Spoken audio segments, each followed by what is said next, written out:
Assalamualaikum warahmatullahi wabarakatuh.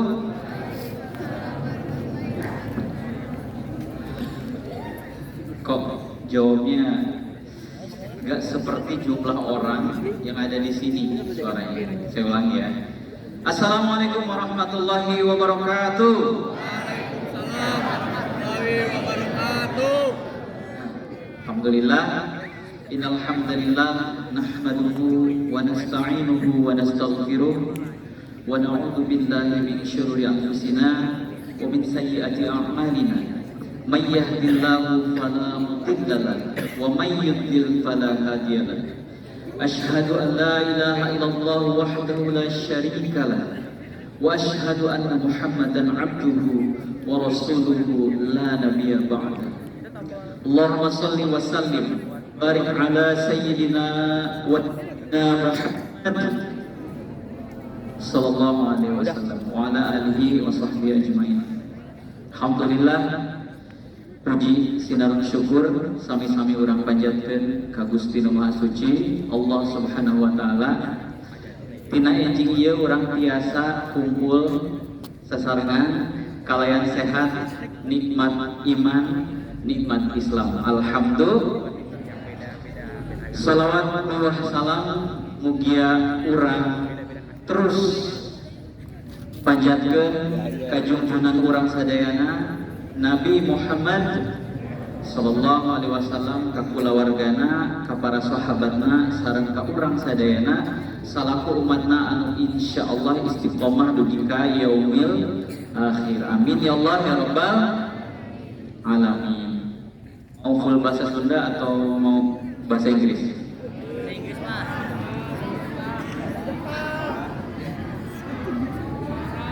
Korea. Oke teman-teman, saya hari ini mau membicarakan sesuatu yang kalau pemateri sebelumnya ada yang spesifik tentang fikih dan lain sebagainya, saya mau tentang sesuatu yang apa ya, yang up to date aja kali ya. Hari ini saya mau ngomongin tentang penting gak sih kepemimpinan dalam Islam. Jadi hari ini saya mau ngomongin tentang leadership. Nanti saya akan didampingi oleh teman-teman saya. Nanti saya panggil untuk ngobrol-ngobrol tentang kepemimpinan ini. Oke, bisa fokus semuanya ya? Bisa fokus semuanya ya? Oke, materi saya nggak lama. Semoga sedikit tapi bisa memberikan dampak. Jadi gini teman-teman, dalam Islam kepemimpinan itu hukumnya mutlak, wajib, harus ada. Ada yang menyebutnya dengan konsep khilafah, imamah dan lain sebagainya. Tapi apapun namanya dalam Islam, namanya konsep kepemimpinan itu harus ada. Bahkan ada suatu hadis yang mengatakan jika kalian bepergian 2 orang atau 3 orang saja, maka angkatlah satu sebagai leadership atau sebagai pemimpinnya. Itu menunjukkan bahwa urgensi kepemimpinan dalam Islam itu sangat penting. Ya. Urgensi kepemimpinan dalam Islam itu hal yang sangat penting. Bahkan ini kita akan dapatkan ketika kita melaksanakan ibadah wajib kita dalam sholat. Dalam sholat berjamaah wajib, hukumnya ada yang harus menjadi imam. Betul? Betul? Ini menunjukkan bahwa kepemimpinan dalam Islam memiliki porsi yang luar biasa penting. Makanya banyak hadis yang bercerita tentang ini. Salah satunya adalah suatu saat nanti yaumil hisab itu di hari di mana tidak ada naungan, ya, di akhirat nanti ketika manusia semuanya sudah meninggal, yaumil hisab nanti Rasulullah akan memberikan naungan, ya, di mana tidak ada naungan sama sekali selain dari Rasulullah, syafaat itu. Dan naungan ini akan diberikan kepada beberapa golongan saja. Dan golongan yang disebut pertama, ranking 1 yang disebutkan akan mendapatkan naungan di mana tidak ada lagi naungan adalah al-imamun adil, pemimpin yang adil. Ini menunjukkan bahwa dalam Islam kepemimpinan itu adalah sesuatu yang sangat-sangat penting. Dan ini kita rasakan dalam kehidupan kita sehari-hari. Setiap kita ada di lingkungan manapun pasti kita menemukan pemimpin, walaupun levelnya beda-beda. Sesederhana di lingkungan rumah kita ada yang disebut dengan rukun tetangga. RT, pasti ada ketua RT. Lingkungan desa pasti ada kepala desa. Lingkungan kecamatan ada kepala camat. Bupati, gubernur, sampai presiden dan selanjutnya. Kita memiliki varian kepemimpinan yang banyak karena memang pentingnya posisi pemimpin untuk melangsungkan sistem atau organisasi kehidupan kita supaya berjalan lebih baik. Kau bayangin, di dunia ini, di organisasi atau populasi manusia, gak pernah ada yang ditunjuk sebagai pemimpin. Semua akan berjalan begitu kacau. Tidak ada regulasi, tidak ada aturan, tidak ada ini boleh dilakukan, tidak boleh dilakukan, dan lain sebagainya. Kebayang ya? Ketika tidak ada sosok pemimpin dalam sistem kehidupan kita, kita nggak akan mendapatkan kehidupan yang rukun, yang damai, karena posisi pemimpin adalah orang yang akan mengeratkan, kalau dalam konteks Islam, ukhuwah, ya kan? Ukhuwah Islamiyah, ukhuwah rasa persaudaraan di antara kita semuanya supaya kita bisa hidup rukun dan harmoni. Oke, sedikit cerita tentang bagaimana kepemimpinan Rasulullah SAW. Rasulullah adalah pemimpin terbaik sepanjang masa. Bahkan dalam buku 100 orang paling berpengaruh di dunia yang dibuat oleh orang non-Muslim, nama Muhammad SAW sebagai orang yang paling berpengaruh itu ada di urutan 1. Ditulis oleh orang yang bukan beragama Islam. Ada yang pernah baca bukunya? Silahkan dicari 100 orang paling berpengaruh di dunia. Di dunia. Ranking satunya Nabi Muhammad SAW. Dan faktor yang paling mempengaruhi kenapa Nabi Muhammad ada di urutan pertama adalah faktor kepemimpinannya. Rasulullah bukan hanya sebagai seorang pemimpin, tapi dia menjalankan semua peran penting ketika dia jadi pemimpin. Dan ini yang membuat orang yang menulis buku itu, Rasulullah ditempatkan sebagai orang yang berpengaruh nomor 1. Dampaknya masih terasa 1400 tahun ke depannya, ya zaman kita ini, ya kan? Kalian belum tentu 100 tahun yang akan datang namanya akan diingat oleh anak, cucu, atau orang-orang di sekeliling kalian, belum tentu. Di Indonesia banyak orang yang namanya abadi, hidupnya sudah selesai. Sebut saja misalkan, saya suka dengan, ya terlepas agamanya apa ya, seorang pembuat puisi bernama Khairil Anwar. Dia adalah orang yang membuat puisi yang paling terkenal dengan judulnya Aku. Ada yang pernah membacakannya waktu SD? Aku, karya Khairil Anwar, gitu kan ya. Kalau sampai waktuku, ada yang apa nggak sih? Ku mau tak seorang kan merayu, tidak juga kau, dan lain-lain, sampai ujungnya adalah aku mau hidup 1000 tahun lagi. Ujung puisinya kan gitu ya.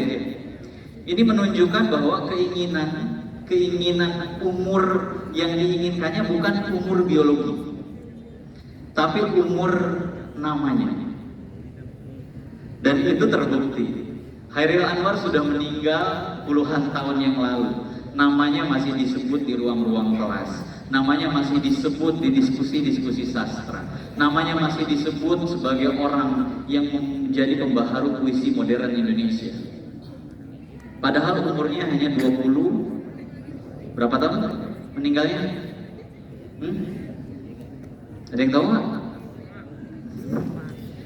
27 atau berapa? Umurnya hanya 27 tahun, tapi 27 tahun yang dia alami, dia bisa mematrikkan namanya dengan tinta emas di dunia sastra Indonesia. Itu salah satu contoh. Dan banyak lagi contoh-contoh lainnya orang-orang yang mengukirkan namanya di tinta emas sejarah Indonesia.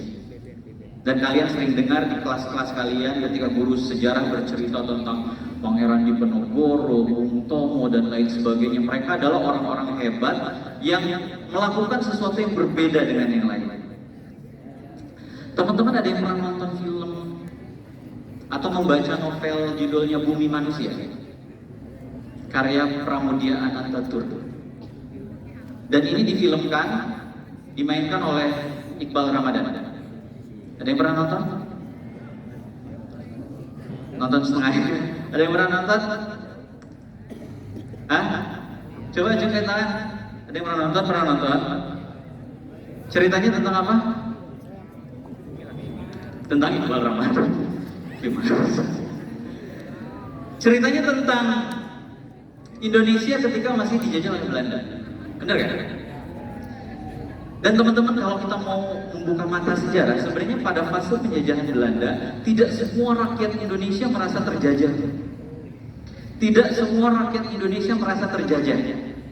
Karena ada golongan-golongan tertentu yang memang diperlakukan berbeda oleh penjajah, oleh VOC saat itu. Ya, mereka adalah golongan-golongan priai.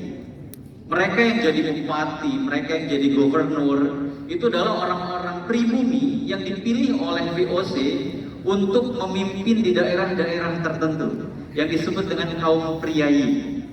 Ya.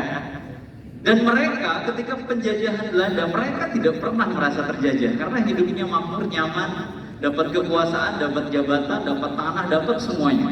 Gak ada masalah ketika penjajahan terus dilakukan saat itu.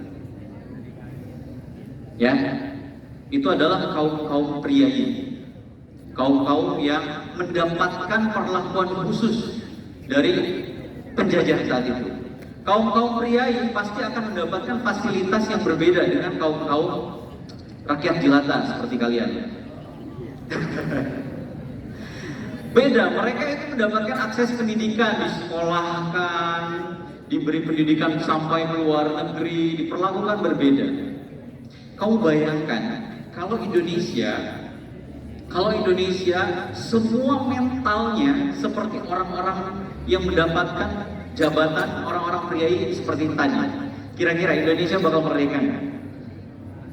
Hah? Kira-kira Indonesia bakal merdeka nggak? Nggak. Bakal Pak, karena takdir Allah gitu. Nggak, teman-teman. Kemerdekaan, kamu baca literatur sejarah manapun, kemerdekaan Indonesia itu dimulai dari rakyat terbawah yang membuat bambu runcing untuk memekikan kemerdekaan dan memperjuangkannya. Bener? Bener ya? Bener ya? Salah? Dimulai dari keterpanggilan hati mereka untuk hidup lebih baik, keterpanggilan hati mereka untuk melakukan perlawanan bahwa penjajahan itu adalah suatu kesalahan. Itu dimulai dari rakyat terkecil, gitu, ya. So, poin yang ingin saya sampaikan adalah untuk memulai suatu perubahan, untuk memulai suatu perubahan tidak perlu kita menunggu untuk jadi orang yang memiliki jabatan tinggi. No. Untuk melakukan perubahan kita tidak perlu untuk harus mencapai jabatan amanah yang tinggi. Untuk merubah sesuatu itu harus kita lakukan sekalipun kita tidak mendapatkan amanah-amanah itu. Dan ini yang dibuktikan oleh orang-orang pendahulu kita. Ya. Balik lagi ke kisah Rasulullah SAW. Saya ingin kalian coba bayangkan. Kalau kalian pernah nggak membayangkan? Kamu siapa namanya? Aldeval. Kamu pernah bayangin nggak kalau kamu hidup bareng dengan Rasulullah zaman? Pernah bayangin nggak? Hah? Coba bayangin gimana rasanya. Bayangin ya, Deval hidup bareng zamannya dengan Rasulullah. Jadi dia melihat dan berinteraksi dengan Rasulullah. Ketika Rasulullah menyampaikan suatu ide, ketika Rasulullah menyampaikan suatu pendapat, kamu berani nggak untuk menentang? Kira-kira? Kenapa? Enggak, kenapa? Kan pada saat itu sudah menjadi Rasul ya. Kan dia sudah diangkat sama Allah udah menjadi Rasul untuk menjadi pemimpin gitu. Jadi enggak ya? Enggak. Tapi ada yang pernah dengar ya kisah yang mendebat Rasulullah, bahkan berusaha menggantikan idenya Rasulullah pada strategi perang Khandaq. Pernah dengar ya kisah ini? Yang bernama Salman Al-Farisi. Hah? Oke, jadi kisah perang Khandaq itu adalah perang yang paling fenomenal dalam Islam. Saya kalau baca perang Khandaq itu nggak pernah bosan mau lihat videonya ataupun baca. Karena ini perang yang paling fenomenal. Kamu bayangkan, pasukan Muslim itu udah dikepung. Kamu bayangin ya, pasukan Muslim dikepung, sekeliling mereka itu udah mau nyerang semuanya. Sekeliling mereka udah mau nyerang semuanya. Pasukan Muslim cuma 3.000 orang. Jadi ini perang yang fenomenal setelah perang Badar ya. Kaum Muslim 3.000 orang, yang mau nyerang itu 15.000 orang. Oh bayangin, kalau kamu ada di situ, di tengah-tengah itu, ini dari sudut pandang utara, selatan, timur, barat, semuanya udah siap nyerang. Itu kalau di Mobile Legends udah pasti di fit gitu. Ya kan? Iya kan? Kalau udah mati semua itu disebut namanya wipe out. Udah wipe out, udah nggak akan victory lah, ya kan? Bener nggak? Nah itu perang Khandaq itu mirip kayak gitu tuh. Jadi benteng kita itu udah dikepung sama lima pahlawan. Yang pahlawan kita semuanya nggak wipe out lah, cuma nyisa 1 gitu. Yang lainnya matinya masih 60 detik ya, mati hidup lagi. Nah, kurang lebih kayak gitu perumpamaannya. Itu kemungkinan menangnya besar atau kecil? Sangat-sangat kecil. Tapi ketika Rasulullah beradu pikiran, berdiskusi dengan para sahabat, gimana caranya kita melawan para penyerang ini? Rasulullah menyampaikan perang yang strategi yang biasa, karena gak semua yang diucapkan Rasulullah itu wahyu. Ada waktu-waktu tertentu yang menunjukkan bahwa dia adalah seorang manusia biasa, yang juga kadang pendapatnya tidak lebih baik daripada yang lain pada kondisi tertentu ya. Pada kondisi tertentu. Mirip ceritanya ketika mencium batu Hajar Aswad. Ya kan? Umar sampai berkata begini, kalau bukan perintah Allah, mana mungkin aku mau mencium batu yang hanya sekedar batu. Tapi ketika ini perintah Allah, sami'na wa ata'na, tidak ada lagi keraguan untuk melakukannya. Ya kan? Walaupun Umar tahu itu hanya sekedar batu, tapi urgensinya bukan menyembah batu, tapi ini perintah Allah. Ya kan? Mirip seperti itu. Salman Al-Farisi dengan lantang mengatakan strateginya untuk mengalahkan, gimana caranya minimal bertahan dari serangan musuh 15.000 melawan 3.000. 1 banding berapa itu? 5 ya? Kemenangan jadi 1 orang kamu tuh. Nanti kalau perangnya terjadi, kamu lawan 5 orang. Jadi 1 orang kamu tuh lawan 5 orang udah. Kemungkinan sangat kecil. Salman Al-Farisi, seorang dari Persia. Persia itu terkenal dengan orang-orang dengan strategi perang yang luar biasa. Dia saya mengusulkan perang ini dilakukan dengan strategi kita membuat parit-parit. Khandaq itu parit kan? Parit itu apa ya? Tanah yang digali.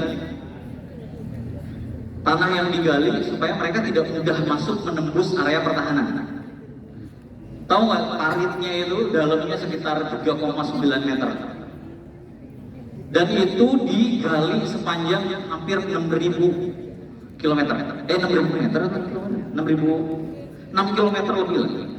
Jadi kamu bayangin 3.000 orang itu menggali parit dengan kedalaman hampir 4 meter, dengan lebar sekitar 4 sampai 5 meter juga. Menggali. Saat itu belum ada alat berat. Kamu bayangin, Rasulullah pun dalam kisah penggalian parit ini sampai ada yang mengisahkan keringatnya bercucuran darah, sampai ada yang kelaparan karena nggak ada persediaan makanan saat itu. Dan di momen inilah salah satu bisyarah hadis tentang masa depan muncul, yaitu tentang La Tuftahal Konstantiniyun, tentang penaklukan Konstantinopel itu lahir ketika Rasulullah mencangkul, kemudian kena batu, kemudian dapat wahyu bahwa Konstantinopel suatu saat akan jatuh, takluk kepada Islam. Gitu. Hentakan berikutnya begitupun juga dengan Rum, Romawi. Konstantinopel hari ini sudah takluk oleh Islam belum? Sudah belum? Sudah belum? Sudah. Di mana itu Konstantinopel? Di Turki, Istanbul. Rasulullah berbicara gitu abad ke-6. Suatu saat akan takluk Konstantinopel. Terjadinya tahun berapa? Al-Fatih menaklukkan Konstantinopel tahun berapa? 1453. Berapa tahun setelah Rasulullah ngomong?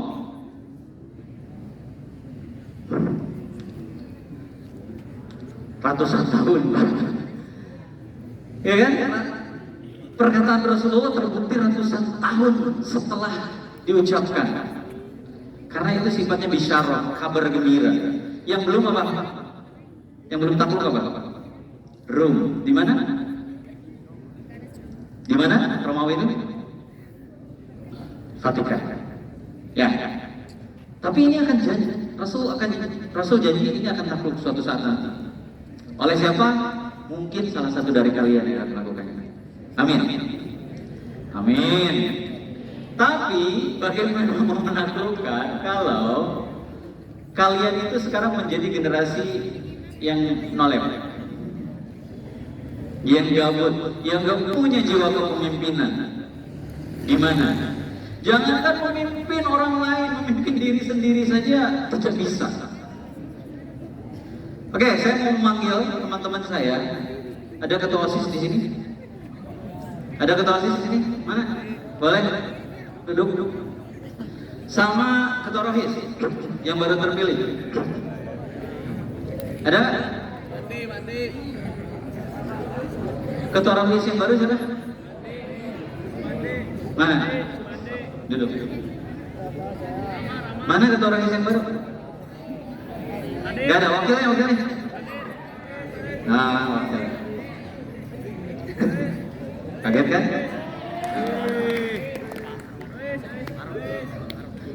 Boleh berikan takbir. Allahu Akbar. Masya Allah. Oke. Saya pengantar doang tadi tentang kepemimpinan. Real yang melakukan kepemimpinan yang sebenarnya mereka. Di situ, saya di tengah. Namanya siapa? Ahmad Valiansyah. Arab. Muhammad Arab. Saya mau tanya. Ada yang mau nanya dulu nggak sebelum saya? Role model pemimpin siapa yang menjadi panutan kamu sehingga apa yang kamu dapatkan, apa yang kamu alami sekarang menjadi seorang pemimpin akan kamu lakukan dari orang yang kamu idolakan dari sosok pemimpin tersebut? Siapa dan kenapa? Idola pemimpin saya ya? Idola pemimpin saya Khalid bin Walid sih. Karena dia menang terus waktu perang. Aku juga pengennya menang terus gitu. Kalau misalkan kalah berarti belajar, kalau misalkan menang berarti alhamdulillah. Kalau faktanya nanti kamu Ya belajar dari kesalahan itu. Udah waktu itu dari waktu itu. Kalau kamu? Tepuk tangan.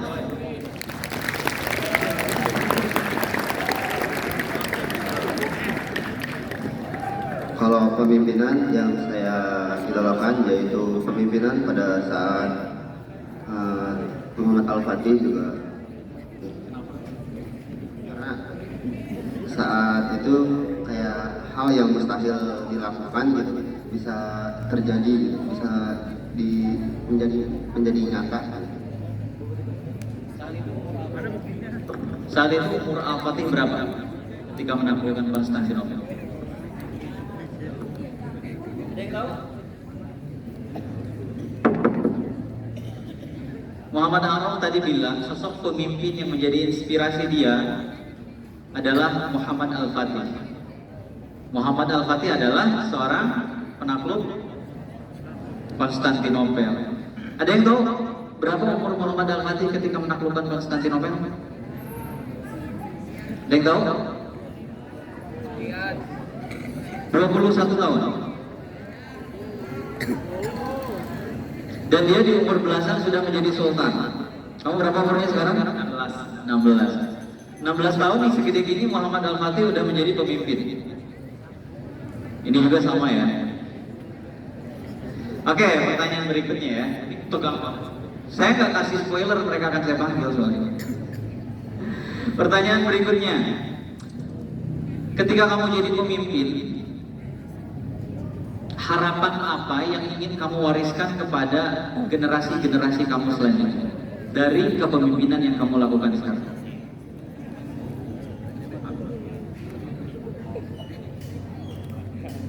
Yang pengen aku waris pimpinan ke bawahnya adalah komitmen yang bisa dia jalankan selama dia bertugas menjadi pemimpin. Seenggak-enggaknya dia nggak mengundurkan diri dan mengikuti sesuai dengan program yang harus dia lakukan. Itu. Jadi jangan menyerah dulu lah, kerjain dulu. Itu dari aku. Kalau dalam perjalanan ternyata anggota yang kamu pimpin itu tidak sesuai harapan dengan harapan kamu, apa yang akan kamu lakukan sebagai seorang pemimpin? Menemukan kompetensi keahliannya masing-masing yang bisa disesuaikan dengan tugas-tugas yang ada di dalam aku kan organisasi ya, jadi aku ngambilnya ke organisasi sesuai yang ada di organisasi-organisasi, entah itu dari program-programnya ataupun sekbid-sekbidnya, jadi menyesuaikan dengan bakat masing-masingnya. Itu dari aku. Kalau kamu gimana? Pertanyaannya sama, ingat kan? Oke. Jadi pertanyaannya, ketika sekarang kamu jadi pemimpin walaupun wakil ya, apa yang ingin kamu wariskan atau apa yang ingin kamu berikan, ajarkan kepada generasi-generasi kamu selanjutnya di kepemimpinan kamu yang sekarang?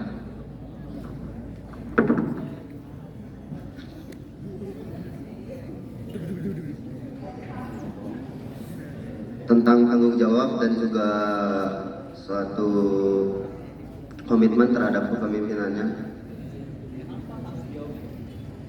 Karena kalau tanggung jawab itu penting karena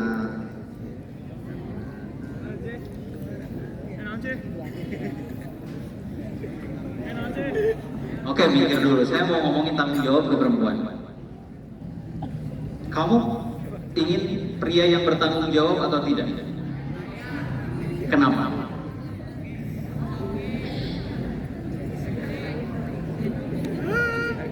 Karena dengan dia bertanggung jawab berarti dia udah tahu tugas atau peran yang bakal dia jalanin gitu. Kayak sebagai seorang suami kan Takbir. dia tuh jadi udah tahu gitu loh apa yang harus mau dia lakuin gitu. Takbir.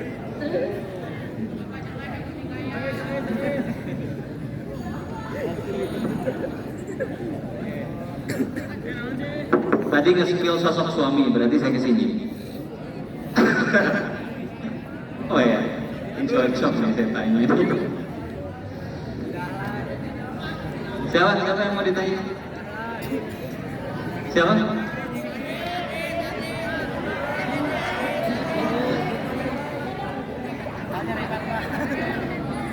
Kok nggak ada wajah-wajah yang meyakinkan ya? Yang mana? Kamu mau request? Hah? Siapa? Farhan. Oke. Tadi katanya pria itu harus bertanggung jawab. Apa yang kamu siapkan dari sekarang untuk menjadi pria yang bertanggung jawab? Duit.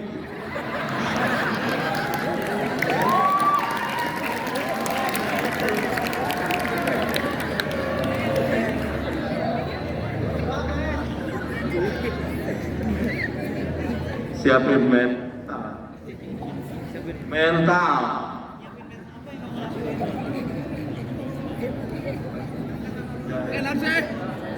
Ini mental sebagai apa nih? Sebagai seorang apa? Oh, pemimpin.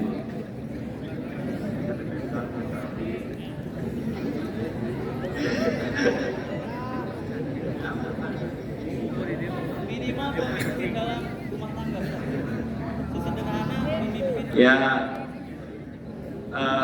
ini mencari akal sebagai suami, terus Yang itulah perempuan.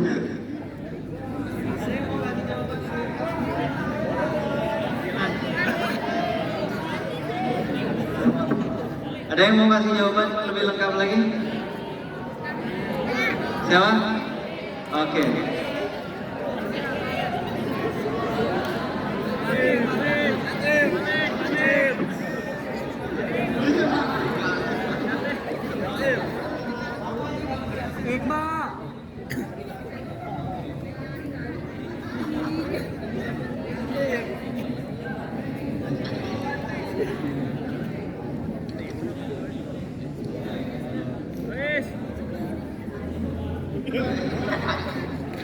Sekarang sih saya berpikir untuk melanjutkan ke bidang yang lebih penting seperti terus bekerja, mencari apa?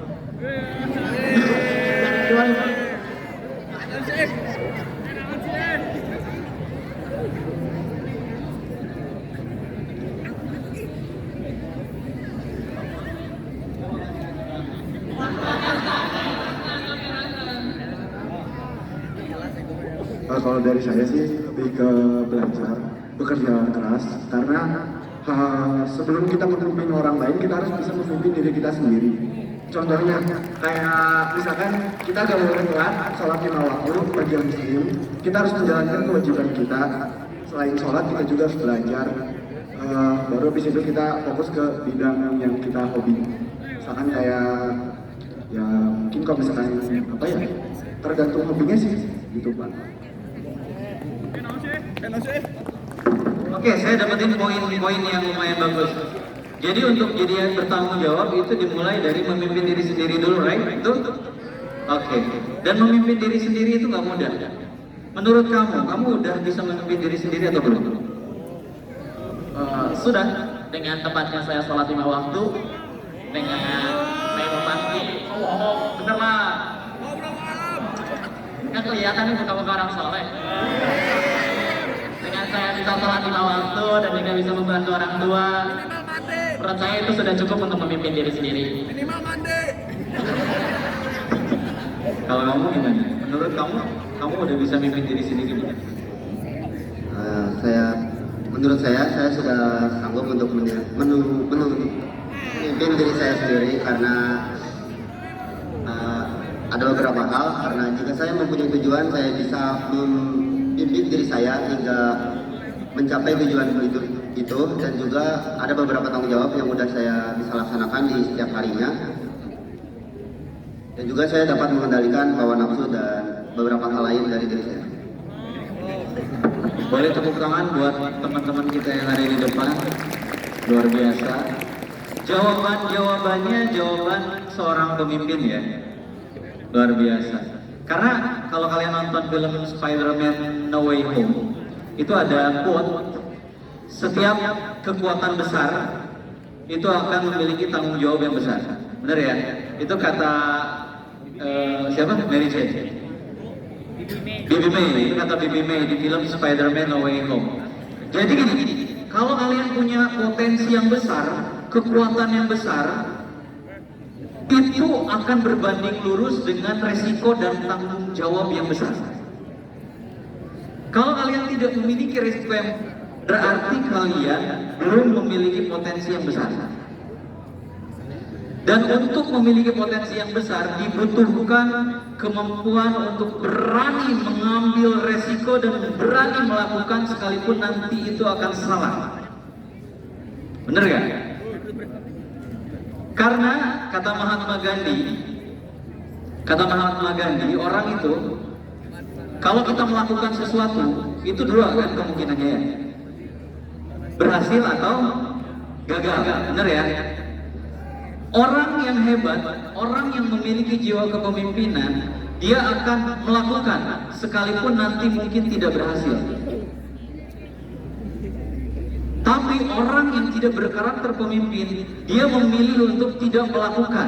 Ketika tidak melakukan, maka kemungkinannya hanya satu, yaitu tidak berhasil. Benar ya? Jadi kalian setiap hari disuguhi dengan memilih untuk melakukan yang baik atau yang tidak, untuk melakukan yang baik atau yang buruk, untuk melakukan yang berdampak positif terhadap masa depan kamu atau malah sebaliknya. Setiap hari kamu diselingi dengan pikiran-pikiran seperti itu, dan setiap hari kamu memilih.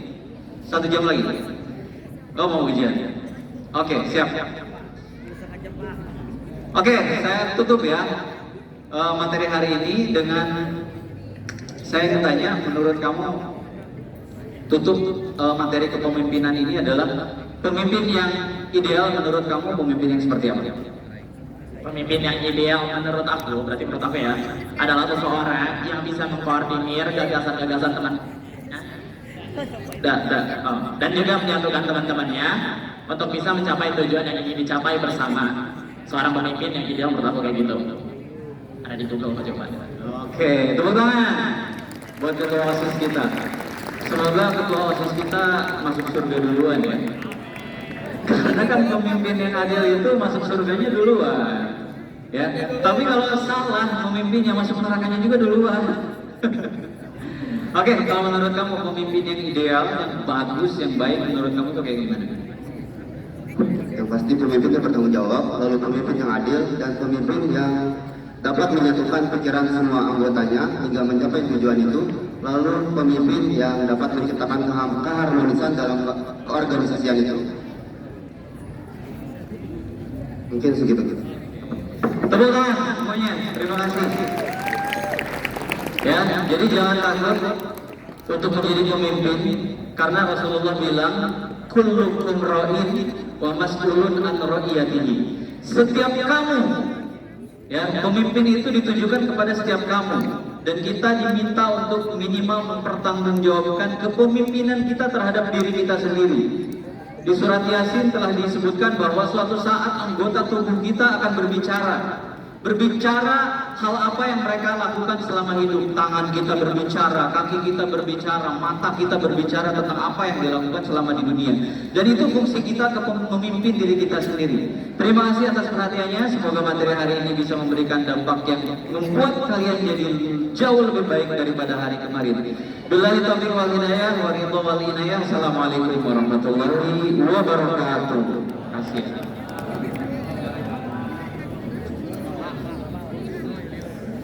Ya, terima kasih kepada Pak Janus. Semoga apa yang beliau sampaikan dapat bermanfaat bagi kita semua. Baik, selanjutnya ada doa penutup yang akan disampaikan oleh Pak Rahmat. Waktu dan tempat dipersilakan.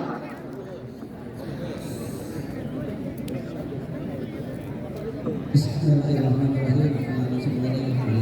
Kita posisi kalau satu rumah, posisi kita kita sama-sama berdoa kepada Allah Subhanahu wa Ta'ala. Mudah-mudahan materi yang tadi disampaikan oleh Pak Janu bermanfaat buat kita semuanya, dan juga mudah-mudahan menjadikan ilmu yang bermanfaat di sepanjang hayat kita.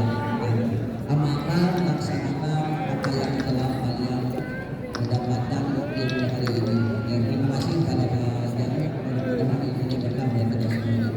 Alhamdulillah wa alhamdulillah. Al-Fatihah.